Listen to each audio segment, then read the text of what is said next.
A-t-on le droit de se marier avec qui on veut? C'est une vraie question. Depuis quelques années, des couples binationaux se retrouvent face à des obstacles parfois absurdes et injustes lorsqu'ils veulent se marier en France. Ces entraves viennent souvent de mères qui invoquent des soupçons de fraude, mais sans preuves solides. Un cas récent et marquant est celui d'Eva, une Française, et Mustapha, un Algérien. Leur mariage a été bloqué par le maire de Béziers, Robert Ménard. Il ne s'est pas contenté de refuser leur union. Il s'est aussi exprimé publiquement à la télé pour critiquer ce qu'il appelle la faiblesse de l'État face à l'immigration, en pointant du doigt les obligations de quitter le territoire. Résultat, Mustapha a été expulsé et ce couple a vu son projet de vie voler en éclats. On parle de tout ça avec Jérémy Rochas qui a écrit dans Street Press ces mairies en croisade contre les mariages binationaux. Nous serons également avec Eva qui raconte son histoire dans cet article. Elle nous dira comment elle vit cette situation et parlera de son combat pour faire valoir ses droits face à Robert Ménard, le maire de Béziers. Bonjour Jérémy, bonjour Eva. Bonjour. Oui, bonjour. Bonjour. Jérémy, ma première question, elle est pour toi. Qu'est-ce qui t'a poussé à enquêter sur cette question des mariages binationaux bloqués par certaines mairies? Alors effectivement, c'est l'histoire de Eva et Mustapha que j'ai trouvée ahurissante en fait au moment où elle s'est déroulée en juillet 2023. D'autant qu'effectivement, en plus de cette entrave au mariage, Mustapha a été expulsé 2 semaines après le coup politique de Robert Ménard. Donc j'ai eu envie d'en savoir plus et d'enquêter plus largement sur ces entraves au mariage de couples binationaux en France. Et j'ai pris contact avec une association qui est spécialiste de la question, l'association Amoureux au bon public, qui accompagne justement les couples binationaux qui sont mis à mal par l'administration française. Et j'ai donc pu rentrer en contact avec 4 autres couples qui se sont vus victimes de discrimination, en tout cas qui se sont estimés victimes de discrimination de la part de plusieurs mairies, notamment Mont-Soleil-Mines, Mulhouse, Paris ou encore Lyon. On va en parler juste après. Justement, tu parlais à l'instant de Robert Ménard, hein, donc le maire d'extrême droite de Béziers. Donc il a fait cette fameuse sortie médiatique sur cette question des mariages mixtes. Je propose de l'écouter. Chaque fois qu'on a un soupçon, pas moi, tous les maires, un soupçon de mariage blanc, vous savez, on fait remplir un questionnaire celui qui sera le mari et la femme, et on l'amène au procureur, au substitut du procureur. Je l'ai fait comme d'habitude. Et là, il me dit non, il n'y a pas assez de preuves. Je ne me prononce pas sur ça. Pour que ce soit un mariage blanc. Pour que ce soit un mariage blanc, il y a des doutes, donc vous mariez. Je lui dis, et l'OQTF, il me dit, les droits de l'homme font que le mariage, le respect de votre vie privée, le droit de vous marier... Convention européenne des droits de l'homme, vous pouvez pas vous oblige à le marier. Attendez. Donc vous allez le marier? Mais bien sûr que non. Mais enfin, attendez, à un moment donné, madame, il y a le droit, il y a les droits de l'homme, en plus c'est ma vie, les droits de l'homme. Alors tu vas pas me faire un coup là-dessus. Mais enfin, attendez, c'est le bon sens. Donc on vient d'entendre cette sortie médiatique de Robert Ménard. Eva, donc en fait, il parle de votre histoire, de votre couple, hein, à la télé, avec Laurence Ferrari. Est-ce que vous pouvez justement nous raconter votre histoire avec Mustapha et comment on en est arrivé à cette situation où le maire de Béziers, à la télé, parle de votre futur mariage? Alors d'abord, bonjour et merci de m'écouter. Alors par où commencer? Mustapha et moi, on s'est connus début d'année 2022, donc une relation tout à fait normale, très fusionnelle. Au bout d'environ un an de relation, on a décidé d'aménager ensemble et de se marier. Et comment pourrais-je commencer? Disons que l'interview que vous venez de mettre, en fait, a été diffusée la veille au soir du mariage. En allumant la télé à 21h, je tombe sur cette interview, donc je suis complètement, comment dirais-je, sous le choc. Donc je dors pas de la nuit, évidemment. Le lendemain matin à 8h, je décide quand même d'aller voir Monsieur Ménard pour discuter avec lui, pour lui faire entendre raison quelque part.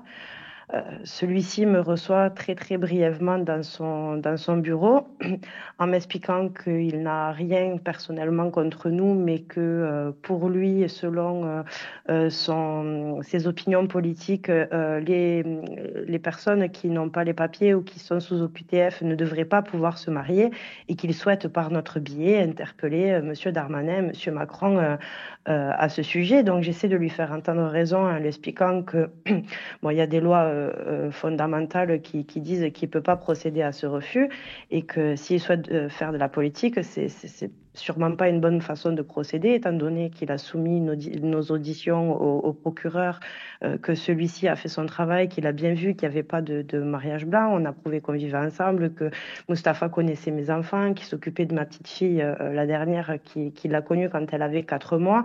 Donc voilà. Et en fait, il m'a tout bonnement mis dehors en m'expliquant qu'il n'en avait rien à faire et qu'il attendait, comme par miracle, une autorisation exceptionnelle de M. Darmanin de refuser de nous marier. Donc, moi, je savais que c'était pas possible, étant donné que ce sont des lois européennes, c'est la Convention européenne des droits de l'homme. En fait, je pensais que c'était du bluff parce que, étant journaliste pendant des années chez Reporters sans frontières, je me suis dit, il cherche à créer un buzz un peu politique comme il sait le faire. Et en fait, quand je suis arrivée à la mairie, pensant qu'il allait déléguer à la rigueur un autre officier d'état civil, puisqu'il a refusé en tant qu'officier d'état civil de nous marier, pas du tout. On est arrivé, il y avait toutes les chaînes d'infos locales et nationales qui nous filmaient à notre insu, un groupe de partisans de M. Ménard qui était là pour le soutenir, pour nous huer, nous insulter. Donc, si vous voulez, la mairie nous a été fermée avec la sonnette d'alarme qui a été mise. Donc, ça a été vraiment la descente aux enfers. En fait, en moins de 24 heures, déjà, il y a ce traumatisme de refus de mariage, mais il y a cet acharnement médiatique, politique, si vous voulez. Voilà. Parce que vous avez été, il y avait des partisans de Robert Ménard ce jour-là à la mairie qui vous ont même insulté, c'est ça? Tout à fait. Il y avait les personnes qui ont entendu la veille, puisqu'il a fait l'interview là que vous avez diffusée la veille. Donc en fait, les personnes qui ont entendu, certains se sont déplacés, je dirais une bonne vingtaine de personnes, pour nous huer, nous insulter, l'applaudir parce qu'il est sorti au bout d'un certain moment pour dire publiquement devant les caméras, je vous l'ai dit, je vous marierai pas. Donc tout le monde l'applaudissait, on nous filmait à notre insu avec des téléphones portables. Enfin, ça a été vraiment un moment, tout le monde entrait dans le hall de la mairie. C'était vraiment un moment très, très traumatisant, 17 mois après, quand j'en parle, j'en ai encore la boule au ventre, quoi. Oui, non, je veux bien vous croire. Jérémy, est-ce un cas isolé, ce qui est arrivé à Eva et Mustapha, ou cette instrumentalisation des mariages binationaux est plus répandue qu'on ne le croit? Oui, non, c'est pas un cas isolé, effectivement. En fait, Robert Ménard a suivi le sillon de Gilles Platret, un autre maire, lui, les Républicains de Chalon-sur-Saône, qui déjà en 2021, en fait, s'était opposé à un mariage d'un couple franco-turc dans sa commune, en utilisant aussi les médias pour expliquer, justifier en fait cette discrimination. Et donc finalement, lui, il avait fini par obtempérer et accepter le mariage de ce couple 2 ans plus tard, suite à des menaces de poursuite au pénal, en fait, du procureur qui, lui, avait validé le mariage. Il y a d'autres maires qui ont utilisé comme ça aussi les médias et leur posture politique pour justifier ce genre d'entrave. Il y a Gérard Desempt, un maire Reconquête en Isère, qui avait eu une tribune aussi sur CNews à ce sujet-là. Donc voilà, les médias ont eu un rôle important aussi dans ce genre de coups politiques. Et puis après, il y a d'autres formes aussi d'entraves qui sont plus diffuses, moins connues, qui vont du simple de préjugés, de petites phrases humiliantes, rabaissantes, ou d'auditions en mairie qui posent clairement question sur les directions qu'elles prennent. Dans l'article, tu parles justement de l'article 175.2 du Code civil qui peut bloquer les mariages. Est-ce que tu peux nous expliquer un peu ce qu'il en est et pourquoi ça peut bloquer certains mariages? Oui, en fait, la loi permet aux maires d'auditionner les couples, tous les couples, pas seulement les couples binationaux. Il se trouve qu'en réalité, les couples binationaux sont bien plus sujets à ce genre d'audition. Et dans ces auditions, les couples sont reçus séparément ou ensemble. Et une série de questions leur est posée pour vérifier qu'il y a un consentement matrimonial, c'est-à-dire que les 2 membres du couple sont bien d'accord pour se marier et qu'il n'y a pas de contradiction fondamentale à leur projet d'union. Et si les mairies et les agents d'état civil notent plusieurs contradictions, plusieurs indices qui permettent de remettre en question ce consentement, ils doivent saisir le procureur de la République qui lui va mener une enquête souvent avec l'appui de la police aux frontières, et valider ou non le projet de mariage. Eva, justement, vous êtes certainement passée par ces auditions, ces démarches. Comment vous avez vécu ce moment-là? Est-ce que vous attendiez à autant de démarches pour simplement vous marier? Et est-ce que vous avez senti à ce moment-là une forme de discrimination directe ou indirecte? Mais alors, disons que autant de démarches, non. Après, quand on nous l'a expliqué, si vous voulez, lors du premier rendez-vous du dépôt de dossier de mariage, on nous a expliqué que c'était la procédure. Donc, nous partant d'un bon sentiment, très bien, on passe par la procédure normale. Donc, on nous fait subir cette audition séparément de 48 questions, 11 pages environ. Ça se passe très bien. C'est tout à fait homogène, contrairement à ce que peut dire Monsieur Ménard. Donc, lui, si vous voulez, il a soumis cette audition, ces auditions au procureur qui lui a dit, bon, il faut les marier. Et on a eu, donc après le refus de mariage, on a eu une enquête complémentaire par la police aux frontières, comme vous le disiez,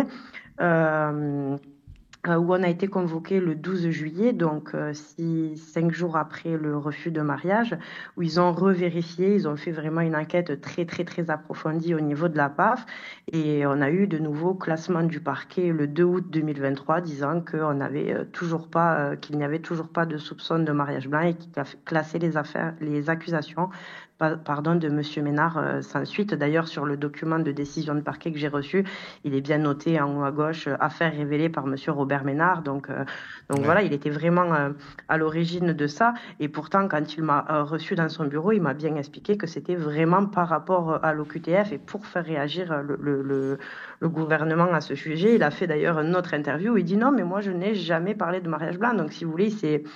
Ouais. Comment dirais-je, selon moi, hein, bien sûr, je m'avance là-dessus, selon moi, il s'est emparé de ça pour pouvoir faire convoquer mon fiancé et après, derrière, pouvoir procéder à son expulsion, bon, encore qui a été faite complètement, disons, illégalement, parce qu'il y a plein de détournements de procédures dans ça. Il y a d'ailleurs une procédure aussi qui est en cours concernant l'expulsion. On va en parler juste après, Eva.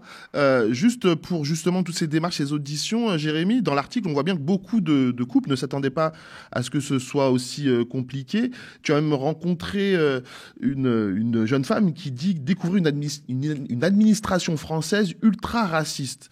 Ils étaient pour beaucoup, en tout cas dans les couples que tu as pu interroger, surpris de tout ça? Oui, tout à fait. Plusieurs personnes avec qui j'ai échangé me parlent de justement cette violence de la procédure à laquelle ils ne s'attendaient pas et découvrent, oui, une administration parfois très violente, que ce soit dans les mots ou dans les pratiques, et une administration raciste, en fait, dans certains cas. Les couples avec qui j'ai échangé, en fait, globalement, restent tous très très marqués par ces procédures qui parfois datent de plusieurs années, mais qui laissent des traces indélébiles, presque traumatiques en fait, en termes de violence. Oui, il y a même un couple à Mulhouse qui a déménagé en fait de la ville parce que justement c'était trop pour eux et donc certainement ils sont partis ailleurs en espérant qu'ils pourraient se marier sans qu'on leur fasse tout ce qu'ils ont pu subir à Mulhouse. Eva, quel impact concret en fait cette situation a eu sur votre vie personnelle et votre relation avec Mustapha? Vous l'avez dit, il a été expulsé et même dans la manière, il y a des procédures qui n'étaient pas légales. Mais donc quel impact ça a eu sur votre situation de couple et de vie? Écoutez, pour résumer la chose, c'est comme imaginer construire sa vie avec quelqu'un, trouver la bonne personne, présenter ses enfants, décider d'aménager, avoir des projets de vie, et du jour au lendemain, on vous retire cette personne, on peut même pas lui dire au revoir. Donc, pour résumer la chose, tout en 15 jours, ils ont piétiné ma vie, ils ont piétiné mes droits, ils ont... Comment dirais-je, tous les projets de vie que j'avais sont mis en pause, tout est remis en question. Et oui, à l'heure actuelle, plus les mois passent, plus c'est difficile, puisque ça fait quand même 17 mois et rien n'avance. Et je vous dis, notre vie a volé en éclats en fait du jour au lendemain, malheureusement. Vous parliez donc de l'expulsion qui pourrait être illégale. Que vous disent vos avocats en fait justement sur cette question-là? Où en est la procédure? Alors, l'avocate est claire et la jurisprudence aussi à ce niveau-là.